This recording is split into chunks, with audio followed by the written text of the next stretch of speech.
Bismillahirrahmanirrahim. Alhamdulillahirabbil alamin. Allahumma shalli wa sallim ala sayidina Muhammadin miftahi babi rahmatillah adada ma fi ilmillah salatan wa salaman daimain bidawami mulkillah wa ala alihi wa sahbihi.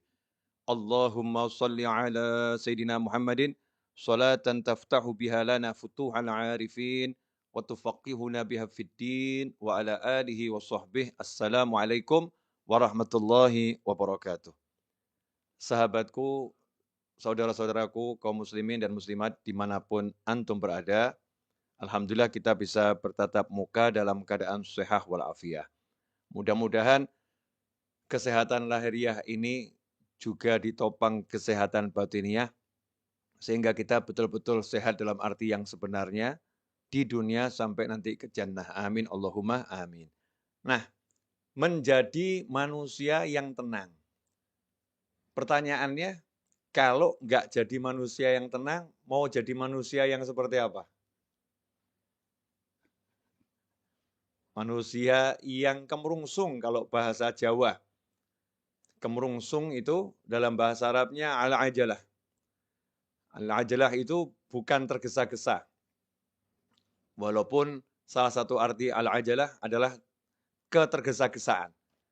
Ketergesa-gesaan itu hanya salah satu wujud karena orang tidak tenang.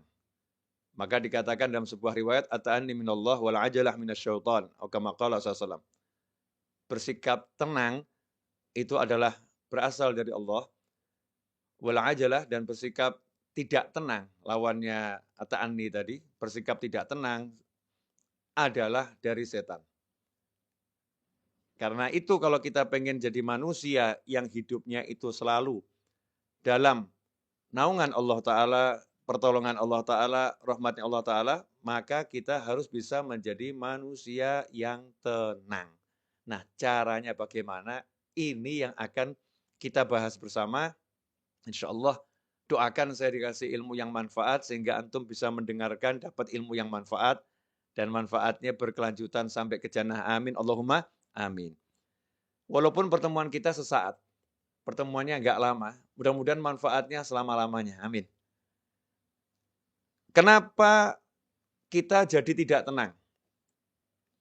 Jawabannya adalah karena kita merasa terancam. Terancam jabatannya, jadi enggak tenang. Terancam batas waktu pengerjaan tugasnya, jadi enggak tenang. Terancam batas waktu membayar hutang. Sudah tiba waktunya, duitnya belum ada, jadi enggak tenang. Ya, semua keterancaman itu membuat kita jadi enggak tenang. Kenapa kita jadi enggak tenang ketika terancam? Karena kita bergantung pada sandaran-sandaran yang tidak boleh dijadikan sandaran. Jadi kita menggantungkan harapan kepada sandaran-sandaran yang tidak boleh dijadikan sandaran. Di mana Allah telah mewahyukan di dalam surat Al-Ikhlas, Qul huwallahu ahad, Allahus samad. Katakanlah, hanya Allah yang Maha Esa. Kalau bahasa lugasnya, yang ada itu cuma Allah, yang lain nggak ada. Yang ada cuma Allah, yang lain nggak ada. Bosmu yang nggak ada, kemudian partnermu yang nggak ada, tabunganmu nggak ada, kepandaianmu nggak ada, semua nggak ada. Yang ada itu cuma Allah Ta'ala. Yang berlangsung itu ya hanya keputusannya Allah Ta'ala. Yang berkuasa ya hanya Allah Ta'ala. Yang bisa mengizinkan sesuatu terjadi hanya Allah Ta'ala. Yang bisa mencegah sesuatu agar tidak terjadi hanya Allah Subhanahu wa Ta'ala. Enggak ada yang lain. Qul huwallahu ahad. Katakan, hanya Allah yang ada. Cuman Allah. Nah, kalau sudah yang ada cuman Allah, Allahus samad. Allah adalah harapan, sandaran, Tuhan yang menjadi tempat bergantungnya segala sesuatu. Hanya Allah, nggak ada yang lain. Kalau udah begitu, kemudian kita jadi tercerahkan. Oh, yang bisa nolong hanya Allah. Yang bisa membantu hanya Allah. Yang bisa menyelesaikan masalah kita hanya Allah. Yang bisa ngasih kita rezeki hanya Allah. Yang bisa hanya Allah. Yang mampu membuat jadi tidak bisa hanya Allah. Yang bisa mencegah hanya Allah, nggak ada yang lain. Disitulah kemudian kita menjadi tenang. Kenapa? Karena urusan sama Allah itu semua serba mudah. Nggak ada urusan sama Allah ruwet. Nggak ada susah. Semua serba mudah. Simple. Mau ketemu paling mudah ketemu Allah. Mau ketemu Habib Novel, susah. Ya mesti atur jadwal harinya. Udah harinya datang ke Solo, tiba-tiba Habibnya lagi ngaji online. Nggak bisa nemuin tamunya. Ditunggu selesai ngaji online, tamunya ketiduran, Habibnya pergi ke mall. Misal gitu kan ya. Wah, tadi udah keluar Habibnya ke mall. Susah nih mau nemuin Habib Novel. Muncullah kalimat, Habib Novel susah ditemuin. Tapi sejak kapan ada kalimat Allah susah ditemuin? Nggak ada. Nggak ada. Ngomong sama orang yang paling kita cintai, suami atau istri. Masya Allah. Untuk didengar itu susah. Udah ngomong sama suami berkali-kali, nggak pernah didengar. Udah ngomong sama istri ribuan kali, nggak pernah didengar. Tapi kalau ngomong sama Allah, nggak ada kata nggak didengar. Wa huwas sami'ul alim. Ya Allah maha mendengar, maha mengetahui. Allah mendengar. Iblis ngomong aja didengar sama Allah Ta'ala. Apalagi kita. Ya iblis tuh ngomong sama Allah didengar. Allah kalau udah maha mendengar itu nggak pilah-pilah. Yang ngomong itu wujudnya seperti apapun, wujudnya iblis, wujudnya setan, wujudnya siapapun, didengar sama Allah Ta'ala. Nggak dipilah-pilah. Allah maha mendengar. Jadi, kalau hubungan sama Allah, serba mudah. Diperhatikan nggak sama Allah? Allah maha melihat. Kira-kira Allah tahu perasaan saya nggak? Allah Al-Khabir. Ya. Sampai hal yang paling detil pun dari diri kita, Allah maha mengerti. Kira-kira Allah nanti berempati enggak sama saya ya? Huwar Rahmanur Rahim. Dia maha pengasih lagi maha penyayang. Lah yang enggak iman aja disayangin, apalagi yang iman. Huwar Rahmanur Rahim. Ya, dia Allah maha pengasih lagi maha penyayang. Saat itulah kita jadi tenang. Karena untuk berhubungan sama Allah, kita nggak harus ke kanan, nggak harus ke kiri, nggak harus ke depan, nggak harus ke belakang, nggak harus naik, nggak harus turun. Tinggal ini. Hatinya nyambung ke Allah, selesai. Nah, kalau udah begitu, jadinya tenang. Nggak punya duit, mau bayar hutang. Ini contoh kasus ya. Karena saya banyak yang WA saya gitu, Beb, mau bayar hutang nggak punya duit, gimana ini? Jawaban saya dibayar. Habib ini aneh bener nih, nggak punya duit kok suruh bayar. Iya dibayar. Bayar hutang ini kan ada prosesnya. Proses nomor 1, jangan pernah percaya sama siapapun yang mengatakan kamu mampu bayar hutang. Enggak. Katakanlah kepada siapapun, saya tidak mampu membayar hutang saya. Yang mampu bayar hutang saya hanya Allah Ta'ala, tapi saya akan bayar hutang saya. Tugas saya adalah berniat membayar hutang. Yang nanti membuat saya mampu bayar hanya Allah, nggak ada yang lain. Jangan pernah percaya tabunganmu mampu untuk bayar hutangmu. Wah, itu nanti langsung diuji. Tabungannya tiba-tiba habis. Anaknya sakit, habis tabungannya. Selesai. Naudzubillah min dzalik. Jangan sombong. Wah, saya punya tabungan banyak, saya punya aset banyak. Sombong amat kamu. Nah, Tuhanmu, asetmu, tabunganmu. Sebentar dihancurkan sama Allah Ta'ala. Galaunya luar biasa. Jangan pernah mengandalkan siapapun dan apapun. Saya punya Allah, Allah akan lunaskan hutang saya. Saya berniat bayar hutang. Nomor 1 itu. Ya. Kemudian nomor 2 bagaimana? Minta. Jangan sombong. Yang penting usaha dulu. Salah kamu. Yang penting minta dulu. Karena usaha itu diantaranya memohon pada Allah Ta'ala. Itu usaha. Bagaimana Rasul mengajarkan suasana sebagai utusannya Allah? Utusannya Allah loh ini. Berarti kan wakilnya Allah. Saya kirim utusan ke rumah Ustadz Fakhrul Razi. Berarti wakil saya. Nah itu makna kesaksian bahwasanya baginda Muhammad SAW adalah Rasul, utusan. Ya. Rasul, utusannya Allah Ta'ala. Artinya semua yang dari Rasul nggak mungkin salah. Karena semua yang dari Rasul dari Allah. Makanya kalau sampai mengatakan, ngapain memuliakan Rasulullah? Muliakan Allah, itu aneh. Memuliakan utusannya Allah, itu namanya memuliakan Allah Ta'ala. Kalau saya ngutus seorang ke rumahnya Ustaz Fakhrul Razi, kemudian Ustaz Fakhrul Razi dikasih tahu, ini utusannya Habib Novel. Kemudian beliau mengatakan, saya hormati Habib Novel. Kalau kamu tidak, saya marah. Kalau mau hormati saya, hormati utusan saya. Itu saya utus, sudah saya pilih. Kan begitu. Saya utus, sudah saya pilih. Bukan sembarang orang yang saya utus. Sementara Allah katakan, Allah utus manusia yang terbaik sebagai penutup utusan di akhir zaman. Sampai kapanpun. Penutupnya adalah baginda Muhammad SAW. Utusannya Allah Ta'ala. Diberi utusan yang the best buat kita semua. Nah, bagaimana kita memperlakukan utusan Allah ini, SAW? Kita menganggapnya manusia biasa, naudzubillah min dzalik. Kita harus menempatkan biasa sebagai penghubung kita pada Allah Ta'ala. Kalau saya mau dekat sama Allah, ya beliau ini penghubungnya. Kalau saya mau sukses dunia akhirat, ya ini yang punya semua informasinya ada pada baginda Muhammad SAW. Karena Allah berbicara dengan kita semua lewat baginda Muhammad SAW yang membumikan ajarannya Allah Subhanahu Wa Taala kepada umat manusia. Nah, Rasul ternyata ngajarin mudah. Mau hutang mau lunas, siapa yang berhutang dengan niat untuk melunaskan hutangnya, maka Allah akan lunaskan hutangnya. Siapa berhutang dengan niat untuk tidak melunaskan hutangnya, maka Allah akan hancurkan hartanya. Kama qala sallallahu alaihi wasallam. Ngeri. Bukan cuman nggak lunas tuh, bahkan hancur hartanya.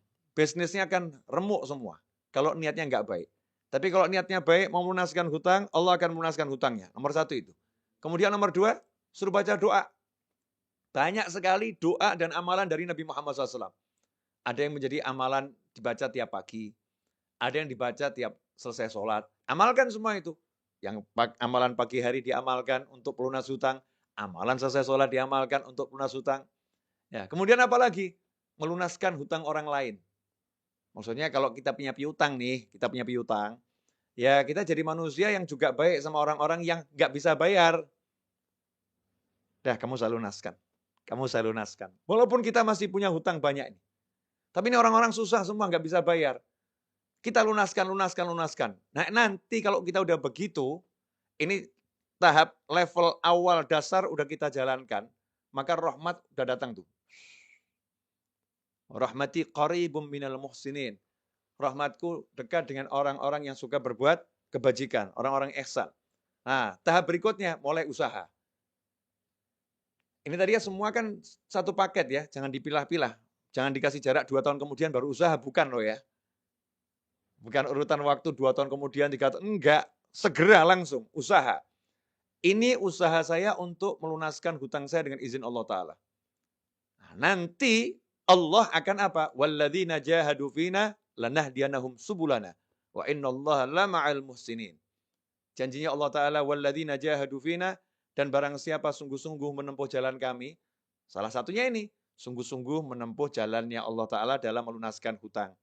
Itu kan ya, salah satu contoh. Walladzina jahadu fina lanahdiyanahum subulana.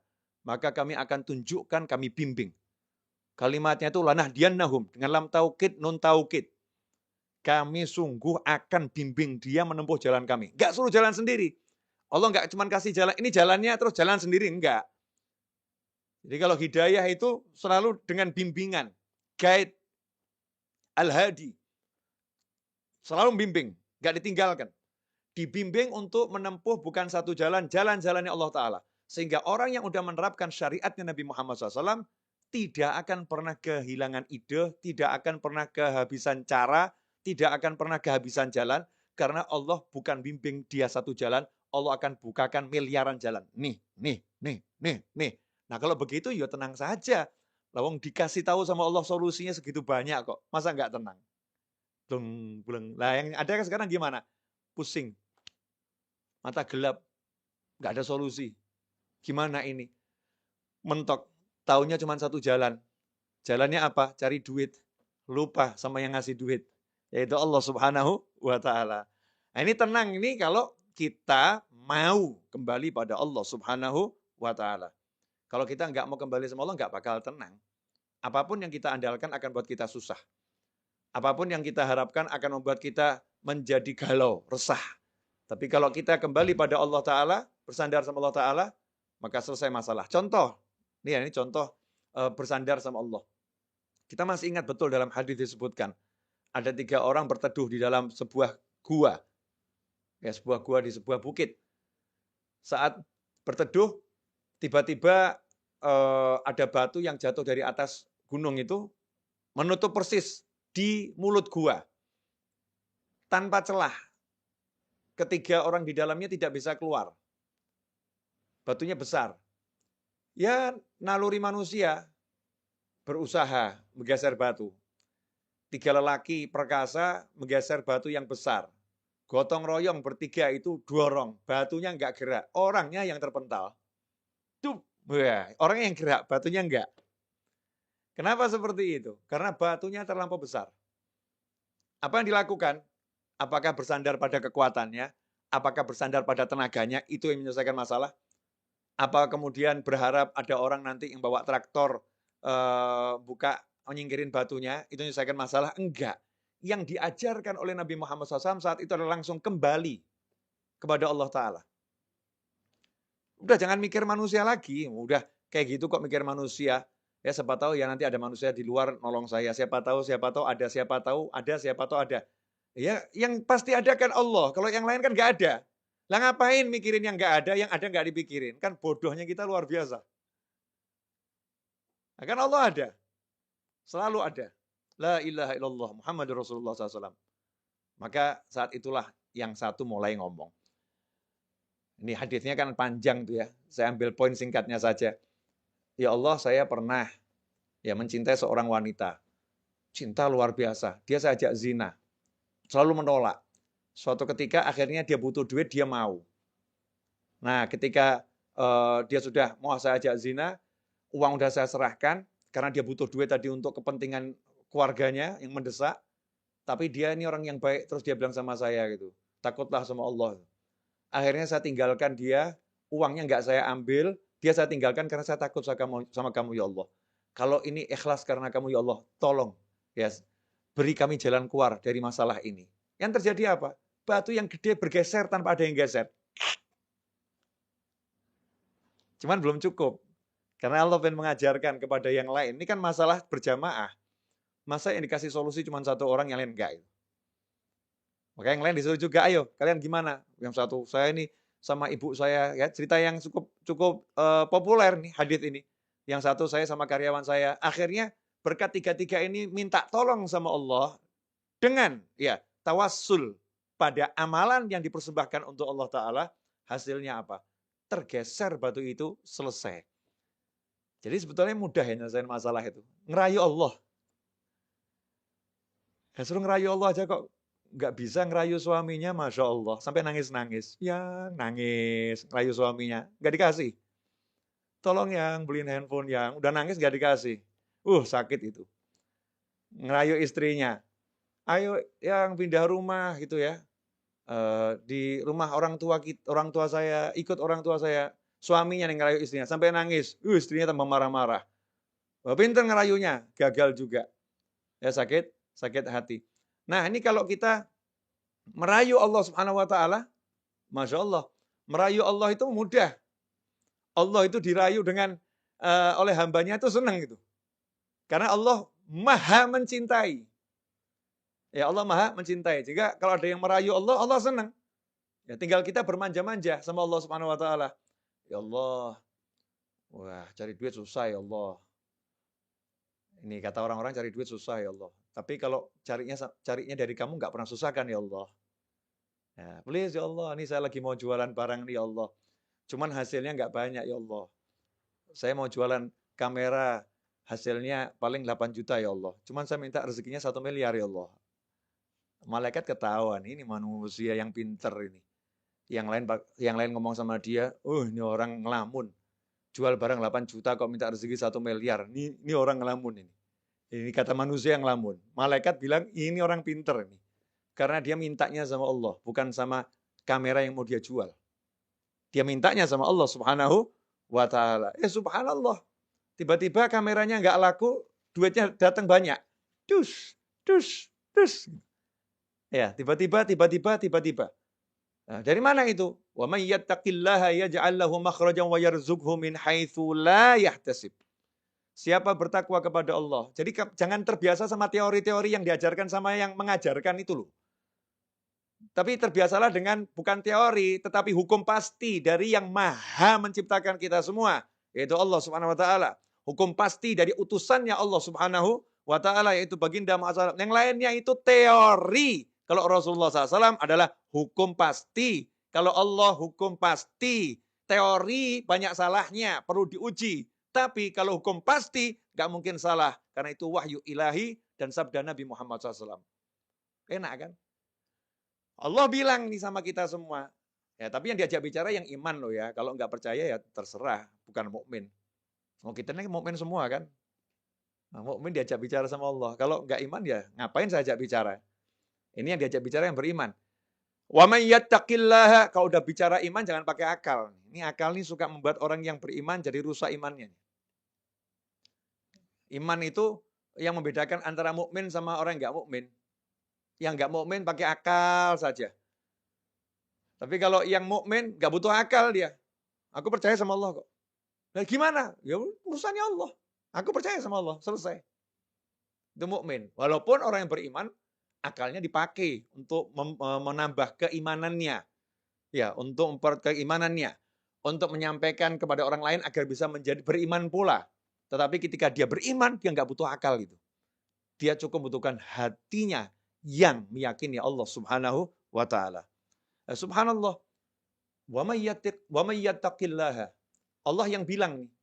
Dan barang siapa yang bertakwa kepada Allah. Takwa itu gampang kok. Saya bilang takwa itu susah. Walaupun kita kan takwanya masih ya begini begitu, tapi takwa itu gampang. Simple. Yang diperintah jalankan, yang dilarang tinggalkan. Selesai toh? Kayak gini loh, kayak gini. Wah, zaman sekarang ini mau ke mall aja susah nih. Mesti punya aplikasi Peduli Lindungi. Mesti harus sudah divaksin. Mau ke mall aja susah. Nggak susah toh ya? Ya jalankan saja peraturannya. Kalau kamu sudah vaksin, punya aplikasi Peduli Lindungi, kamu ke mall, mudah, nggak susah. Kan gitu. Nah, begitu pula dalam kehidupan kita dengan Allah Ta'ala. Simple. Kamu laksanakan perintah Allah, kamu jauhi larangan Allah, Allah laksanakan janjinya kepadamu. Wa may yattaqillaha, apa yang didapatkan? Yaj'al lahu makhraja. Hal yang paling ruwet dalam hidup manusia itu kalau jalan buntu. Betul ya? Jalan buntu. Ngelamar anaknya orang, ditolak, jalan buntu. Pusing dia. Ngelamar kerjaan di kantor, jalan buntu, pusing dia. Ya, mau bayar hutang nggak ada duit, jalan buntu, pusing dia. Maka janjinya Allah Ta'ala buat yang percaya sama Allah, yang mau ikuti aturannya Allah Ta'ala, wa may yattaqillaha, siapa takwa sama Allah, apa yang Allah janjikan nomor satu? Yaj'al lahu makhraja. Don't worry. Jangan khawatir. Ojo wedi. Jangan takut kamu. Ya, jangan takut. Kenapa? Yaj'al lahu makhraja. Dia Allah akan selalu. Oh, ini harus digaris bawah ini. Dia Allah akan selalu yaj'al lahu, memberikan kepada dia yang bertakwa pada Allah Ta'ala makhraja, jalan keluar. Batu nutupin segede apapun, orangnya bertakwa, Allah kasih jalan keluar. Kehidupan dunia sengeri apapun, orangnya bertakwa, Allah kasih jalan keluar. Makanya buat orang yang bertakwa, tenang. Yang lain heboh, ini gimana, ini bagaimana. Tenang dia. Nanti saya akan diberi solusi sama Allah. Nanti saya akan diberi solusi sama Allah. Yang lain nanya, lah solusinya bagaimana? Solusinya apa? Ya kan nanti Allah yang kasih. Ngapain saya pikir sekarang? Yang ngasih Allah kok saya yang mikir. Tuh, seperti Nabi Musa alaihissalam. Nabi Musa sama Bani Israel ketemu lautan yang luas. Umatnya bingung waktu itu. Gimana depan lautan, belakang Fir'aun ngejar. Nabi Musa santai. Ya. Kalla inna ma'ya rabbi sayahdin. Kalla. Sungguh nggak mungkin kita celaka. Inna ma'ya rabbi. Allah bersamaku. Sayahdin. Nanti dia Allah akan beri saya petunjuk. Nanti dia Allah akan beri saya petunjuk. Hasilnya apa? Dikasih sama Allah solusi. Jalan keluar. Jalan keluarnya bagaimana prosesnya? Simple. Nggak ribet. Nggak cari pasukan. Nggak cari relawan, nggak cari tambahan manusia untuk bantu perjuangan, nggak cari A sampai Z, ya memakai yang sudah ada di tangan. Yang ada di tangan Nabi Musa AS, nggak jauh-jauh loh. Ya udah tongkatmu pukulkan ke laut. Solusi yang nggak masuk akal manusia. Duk, laut terbelah, Nabi Musa dan pengikutnya selamat, Fir'aun tenggelam dan binasa. Diabadikan sampai akhir zaman dan sepanjang masa. Selesai masalah. Ya ja'allahu makhraja. Selalu diberi solusi oleh Allah Ta'ala. Selalu diberi jalan keluar oleh Allah Ta'ala. Gak cukup itu. Plus, وَيَرْزُقْهُ مِنْ حَيْثُ لَا يَحْتَسِبْ. Dan Allah akan selalu beri dia rezeki yang gak pernah bisa diperhitungkan oleh dia ataupun yang lain. La yahtasib. Jadi orang yang dekat sama orang bertakwa ini kalau kalkulasi rezekinya pasti pusing. Udah lah, gak mungkin ketemu. Mau pakai jurus model apapun. Kok bisa ya? Kok bisa? Nanti kok bisa gitu. Karena Allah suka ngasih surprise sama hambanya yang bertakwa. Surprise. Surprise. Gitu. Allah ngasih kejutan. Nih. Sampai kita bingung nih. Bertubi-tubi dikasih rezeki sama Allah Ta'ala. Min haitsu la yahtasib. Dari arah yang gak pernah bisa dia perkirakan. Dia sehebat apapun punya ilmu, apa tuh Mas Eto, kalau untuk memprediksi namanya apa itu? Kita kalau misalnya punya data,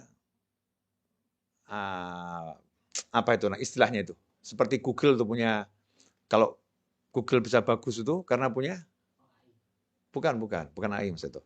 Namanya, ilmunya kalau di matematika itu. Saya sudah nggak sekolah soalnya.